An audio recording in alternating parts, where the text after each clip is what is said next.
Is it calf? Calf? No. No. Yeah. Calf Right, on a calf on the radio can. That sounds really good.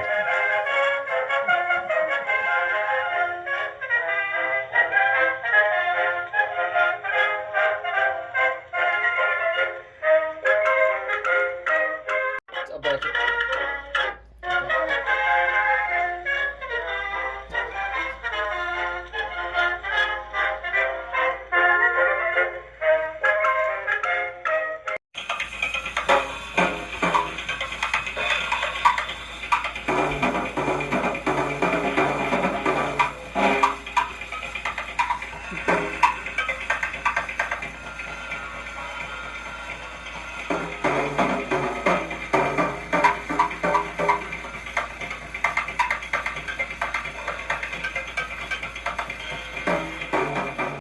Play them like we do it, like jazz. Like Yeah. they use them as effects. Because all the cymbal stuff, there's no riding on a cymbal. There's none of this. Yeah. Right. Yeah. None of that. There was this. Yep.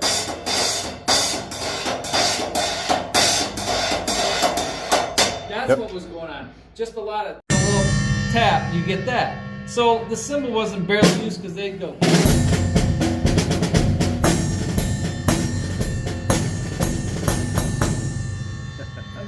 They could keep playing time on the snare drum and play that cymbal with the foot pedal, and then you could turn it off. If you didn't want it, you could flip it up. Oh, I just flipped it up so it got loose. But you could flip it up out of the way, and then not have it bang the cymbal at all.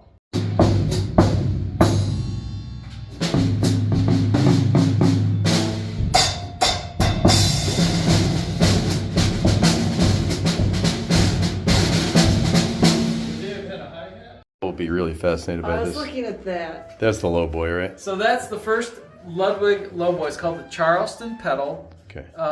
It's the snowshoe pedal, and the Charleston dance was out, so they were getting that boom chick, and this was the first cymbal mechanism, and it came out in about 1925, I believe, and it didn't last very long. And by 27, we had the lowboy and the hi-hat. But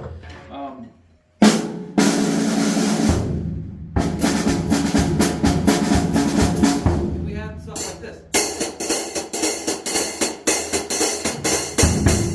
So that's where that beat came. They would just do that with their foot. Yeah, that's it. Then they couldn't really play it. No. They had all this other stuff to play. They didn't Right. need to do that. Right. And then they have this cymbal, which was crazy. What is that? It's a sizzle cymbal. And Okay. we always wondered, why does it sound so bad? Who would play it? It sounds terrible. Well, you played it like this. Yeah.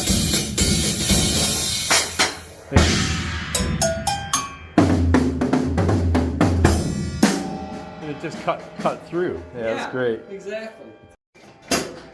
You got it?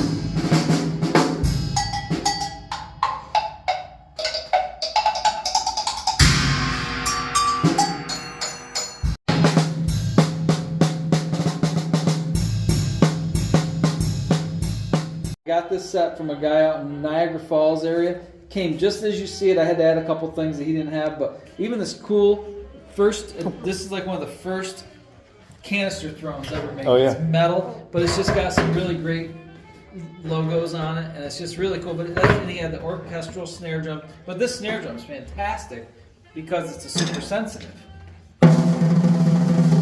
It's all calf. That's Ludwig? Yeah, it's Ludwig. I'm going to show you why. It's got snares in the top and snares in the bottom. Ah, Okay. like Premier was doing with their marching. So, well, Ludwig did it first. 'Cause Right. This is 1920. That's interesting. This is Was like that for rim 1927. I think it must be for rim shots. Is that like a rim shot Yeah, it's machine? a rim shot gadget. We'll do that in a second. Here's where the snare's on. Right? Double snares.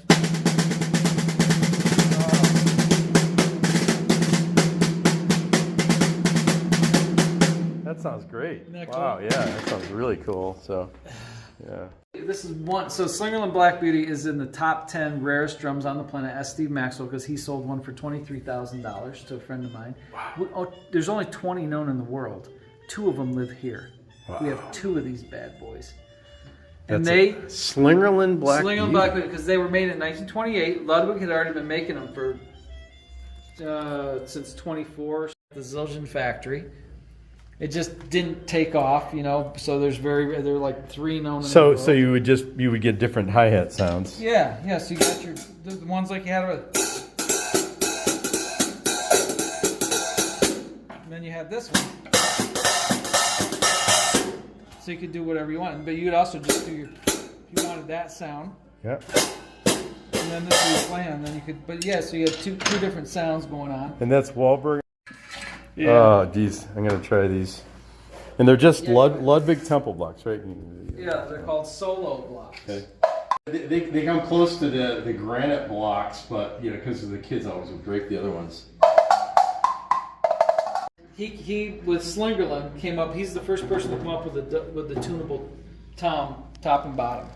This is the first one. 1936 they came out, and this was the first one. They used a snare drum lug with longer tension rods. Look over there. They used snare drum lugs because they didn't even have lugs made for you.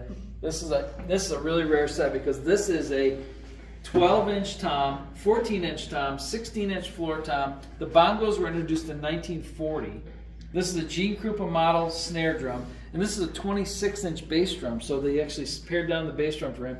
And these are all original calf heads outside of the one bongo, but the rest of these are all from 1938 original heads. It's amazing that they're still intact. And they're still playable. And then this one is the one we say to guys, just take it easy on them because these can break these.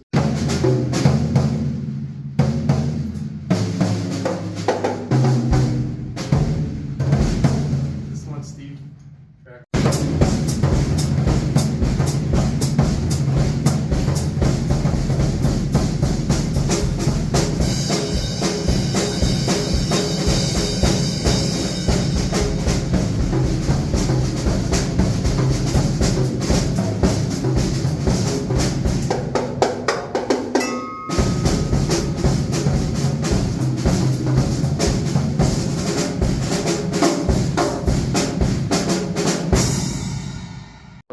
Leedy. This is all together. This was played by a guy in Massachusetts, in Boston area in 1928. He was really famous. He always showed up with his Indian head bass drum. It's called the Sentinel Silhouette. And we've got a really super duper rare snare drum on here. It's so cool.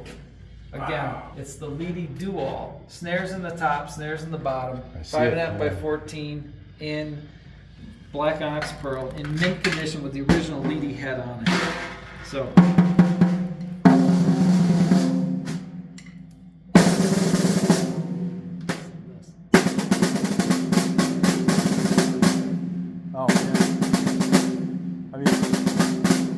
Guys now that they're going to want to use that. Right? Kind of riding on it, but they're probably doing Yep. They were doing that kind of stuff. Most of these bass drums like 28 inches or? Yeah, that's 28. They're all 28 except for one.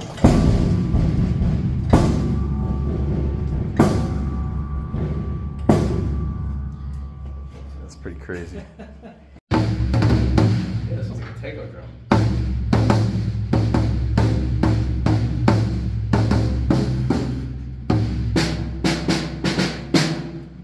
Leedy, the leaves. Yeah, Leedy Black Elite. Sock. Yep.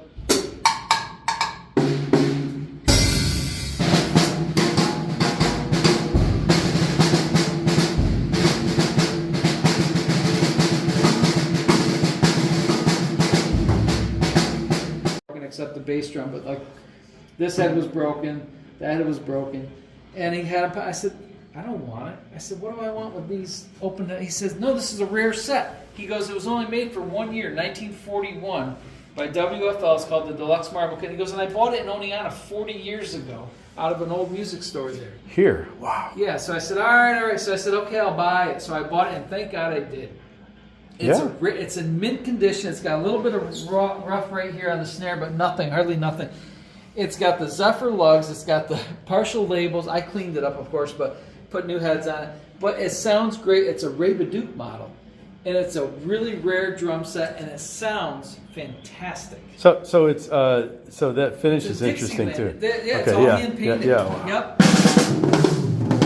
Listen to those toms. Wow. I'm like, I can't put this in the museum. Nobody's gonna play. It's gonna sound like crap because I thought single-headed. Right. Toms. Yeah. They're not gonna sound like anything, Yeah. right?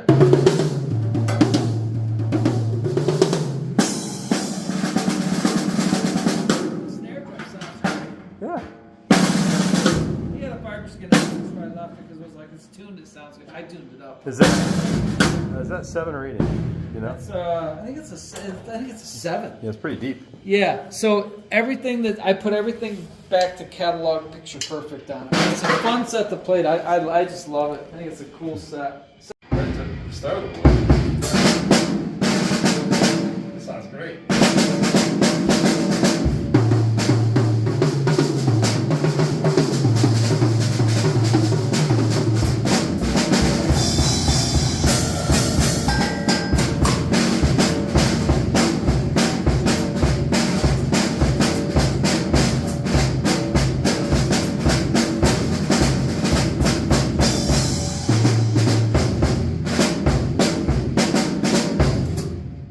Old, and it's still playable. 1923. 1923, yep. And it's again catalog picture perfect. That's your 13-inch snare.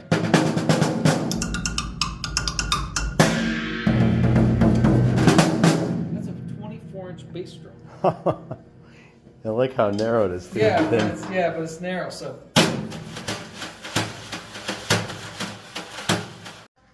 Look at that. Spiderweb Girl, Moonlight Silhouette. This is a really rare set. This is Ludwig Gold. It was a finish they were experimenting with before wraps. Do you know that drums were not wrapped till 1928? There was no such thing as a drum wrap till 1928. Yeah, they were doing. A lot doing. of things happened in 1920. That's why it's good for me to remember that. Before 1928, you could get wood, black, or white. That was it. Those were the only finishes. And they were painted, right? Black and white were painted.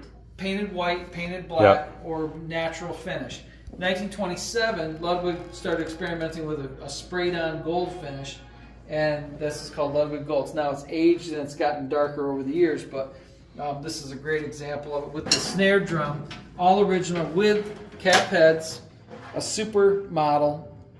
See how dark that got? Yeah. But it's a Ludwig Super, but look at the head. Look at the calf. It's brand new. Yeah. Oh, there's a little cow. There's a little cow on it. Yep. I have one that has that, the Amarocco. You probably have two of those around a lot there. of those. Yep. Yeah. Yep. Sorry.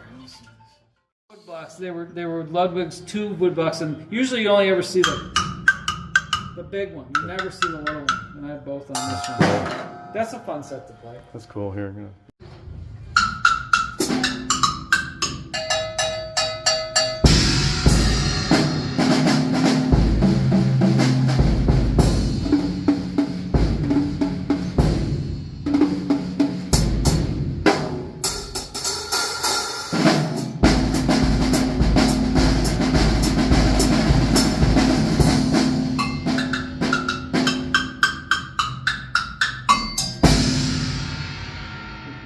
So here we get to, these are, so 1928, Slingerland Black Beauty. This is the other model. Oh, wow. Okay. And there's the Ludwig. These are about the same year. That's like 20, this is 28, that's like 29. Of course, this could have been made in 29. I like the prices. Let me see. So the Black Beauty, different companies made Black Well, Beauties. Ludwig mostly. Right. Is Ludwig, that a type? Ludwig just called theirs their deluxe model. They didn't Okay. call it Black Okay, Beauty so it was it's till the after. type of finish. It's the type of finish. It's this engraved black nickel finish that then it's engraved to cut through to the brass. Oh.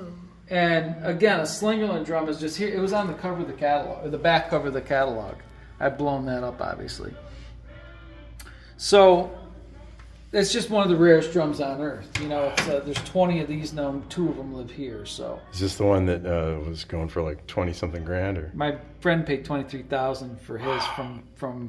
It was in mint condition though, but it doesn't matter. But Even still. so, these are average $15,000. That's the average price on these guys. That's enough. Do you want to play it?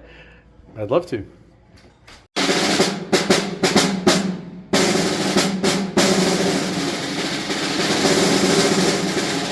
But what I want you to notice is, take a regular snare drum. Sounds like you're hitting it anywhere else. Yeah.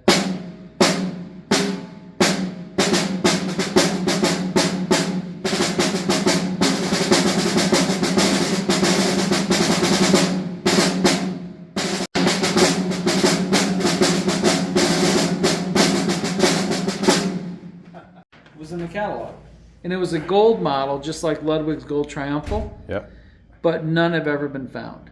There was one because they made one. That's a photo, but it's never been found. So, what happens when a drum's never been found? You have Adrian Kirschler in Italy copy and make you a copy.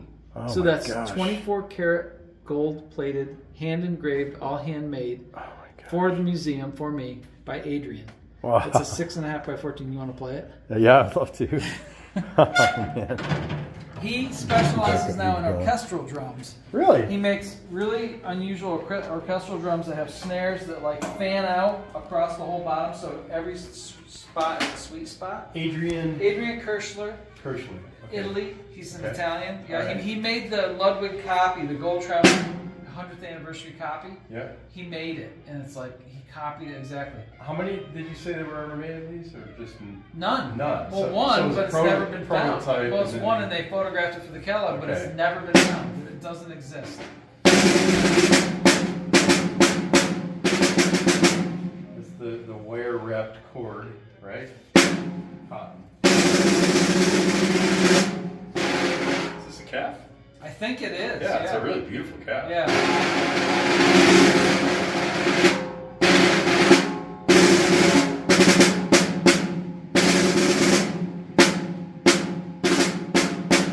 And I can wear it too. And Okay, then go these ahead. are original. See, that's the 4-inch and the 5 and the 5. Ludwig Black Beauty 4-inch, 5-inch. 5, and then This is 6.5. Yep, 6.5. 100th anniversary, only 100 made. John Aldrich engraved that.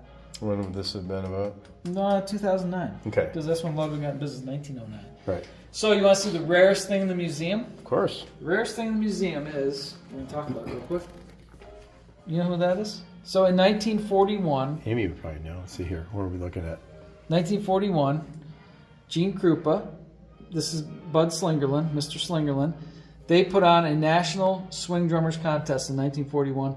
Sent out, That's Gene Krupa. that's Krupa, and sent out all these, you know, kids could register in music stores all over the country. Then they had semifinals, and then they had a finalist. This was the final one in New York City at the Wurlitzer Auditorium. You know who won that contest? So you had to play a Gene Krupa song, and he judged it. He Okay. was the judge. Cool. So these are all the winners. So this was the first place winner. Anybody know? Oh boy, the face looks so familiar. I got Gene Krupa right away. Yeah. I'm looking at the eyes, but I can't. He became a big band drummer, very famous. Played Remo the last part of his life. I'll probably kick myself, but go ahead. Louis Bellson. Oh, that's Louis, right? Yeah, that's the hair in the face. He was 17 Yeah, yeah. years old in this Yeah, picture. the hair in the so face. that's Louis. Yeah. The second place winner was Joe Rayner, a drummer who nobody knows because his parents moved him to Texas. He was also 17, so nobody ever heard of him because they moved to Texas. And then this is Carl Kiff, who also became a big band drummer. Yeah. So the kicker to that is I have the trophy from that day. Oh wow. That's the same one Louis Bellson would have got. This is Joe Rayner's trophy. I bought his collection. There's Joe right there with his prize Slingerland drums. Joe Rayner. Yep. And he went on to become he designed drumsticks for ProMark, and he was a teacher and you got snares. Oh, there's snares on the top. Yeah. What's the era on this one? 1927. Wow. Look at the condition. See How what I much mean? work did you have to do on that? Nothing. Oh my goodness gracious. This is what Wow, whose collection was that? Or This came just out of another- Jim. This was from Jim Messina's collection, but he didn't do anything to it. I'm just this is stuff. Where was he at again? Florida. Florida. Okay. Right. Yeah. Okay. So Oh wow, man. That's the snare drum sound and feel that I've always wanted. uh-huh.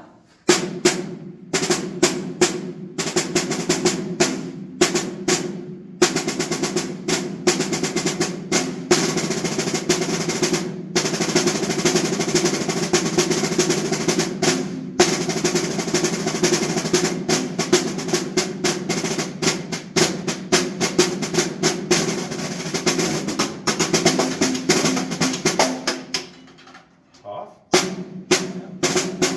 little fatter. Ah, gorgeous. This right here is two. These are these really cool pop-up strainers, and these are all 15s. This is the 4-inch. That's the 5-inch. And look at that one. I did clean. That one was painted when I bought it. I stripped the paint and I cleaned it. But again, no extra holes or nothing. I don't. Yeah, right. But that's got calf heads on this one. Yeah. So this one, but these are the really early strainers. Yeah, those. that's a cool idea. So, and they sound great, you know. So this is like about 1900. We have two of these. They're very rare pedals, but this is made by Leedy. And then we got.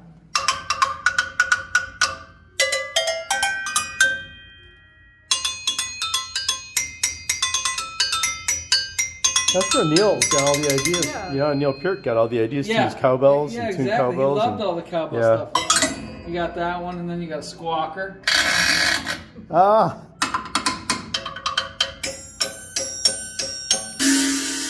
That was like their version of like finger cymbals or something, or These are Greco cymbals. Oh, okay. Even Krupa had one of those on his Yeah. kit for years. Yeah. cool sound that and is. then you got Rat. 1900. Holy Yeah. cow. Yeah. Wow. This is just your set of hardware. This is all the sound effects. Yeah, this is all the bells and whistles, and again, they're all professional instruments. Yep. They're not toys. Acme was all the like when you hear the nightingale sounds. Yeah, like this one right here. Yep, and the siren whistle. That's the original siren. Well, that's a good one. It's got a higher range than the one I have. I have Right. the 1980s version. Right, and slide whistles, and then Yep. all kinds of. Train. Yep, train Trains. whistles. Yep. And this one's pretty cool. Boat whistles, foghorns. That's a good one. That's a lead. Yep. Yeah. Oh, we got tons of cuckoo whistles. Oh, this one's good because where we are in a barn. And then this is Yeah. the Wahlberg and Auger version.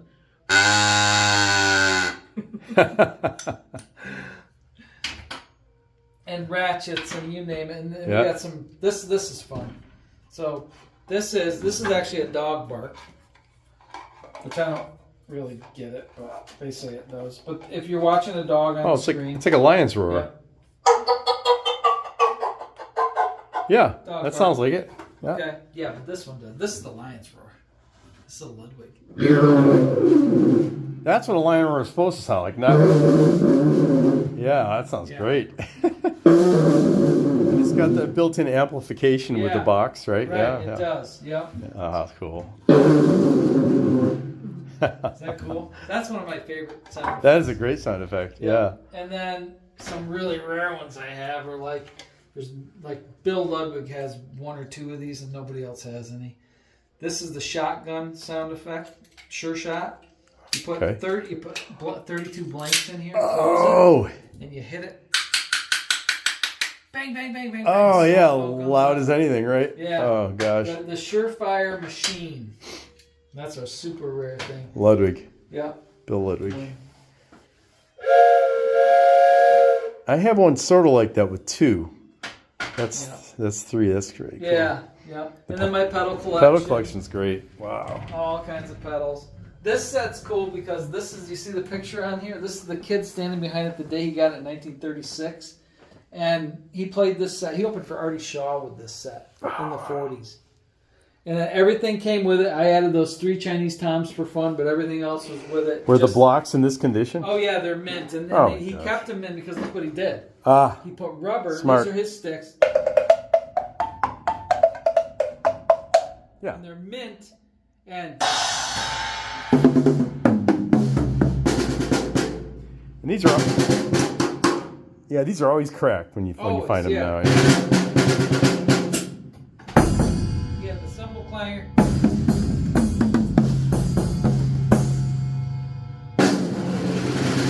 This is like a really soft. I keep this one tuned a little bit. Yeah, a little. See, that's how it came to me. I think it's also got cap, top, and bottom, so that changes that. Or the handbells. Yeah, there's some antique handbells. You know about Baka box? These are a lot of fun. Do not. So these are a lot of fun. I've seen them. They're pretty rare now. These are out in the 20s, late 20s. Okay, and those were just used For hot jazz. Okay. And you can play them with a stick, or you can play them.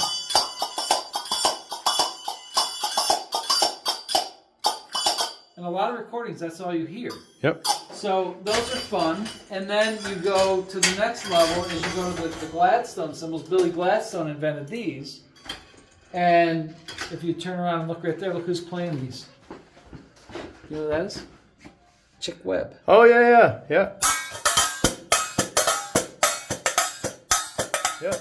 And he's playing it with a stick. Yep. Yep.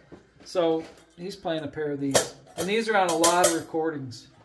Okay, had no idea. What are they called again? Billy Gladstone cymbals. Okay. Made by Frank Wolf in New York City, but invented by Billy Gladstone. You know about Billy Gladstone? Oh, yeah. Drums. I played. Did you play one? I took lessons for about a year and a half with Mickey Bookspan, who was in the Philadelphia Orchestra. Yeah, so he and I had- played on his Billy Gladstone drum. I wasn't sure if I was supposed to, but he let me try it, and I felt guilty afterwards. But So we have 3 sets of Gladstones, and we have 4 pairs of Baka-da-box, which are impossible to find in the market today. what do you call them again? Baka-da-box. That's the actual name, Baka-da-box. Baka-da-box. Baka-da-box. They're in the catalog. Okay, cool. Baka-da-box.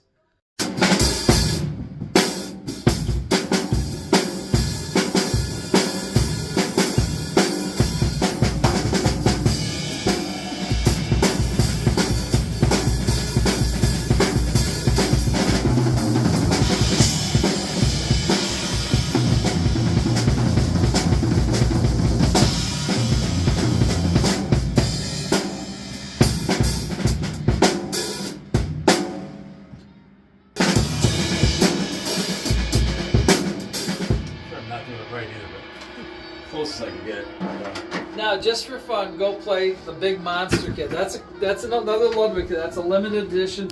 Corey Miller from LA Inc. is a tattoo artist. He's a drummer, and Ludwig made this kit for him. Look at the Look at size this of bass the. drum. I was Yeah, looking at that. It's 22 by 22. It's a cannon.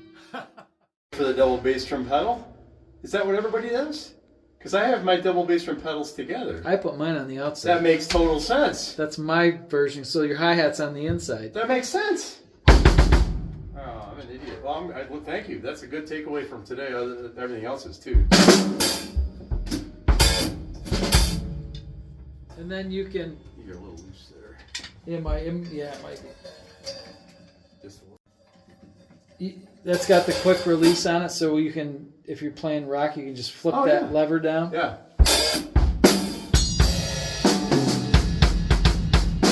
Oh, carry on my wayward son, blah blah blah. Right.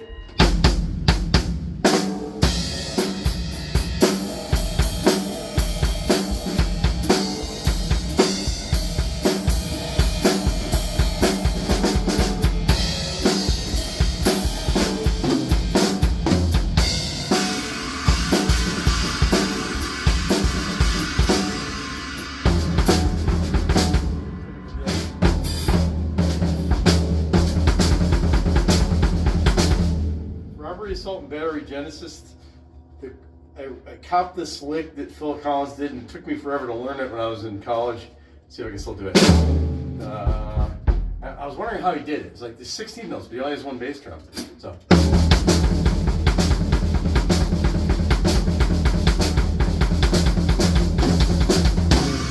That was like a bad version of it, but yeah, like Never, yeah, it's Ludwig 1930, and they never look like that. They're always so Peacock Pearl. Peacock Pearl. It's one of the rarest finishes on the planet. What's the era on this? 1930.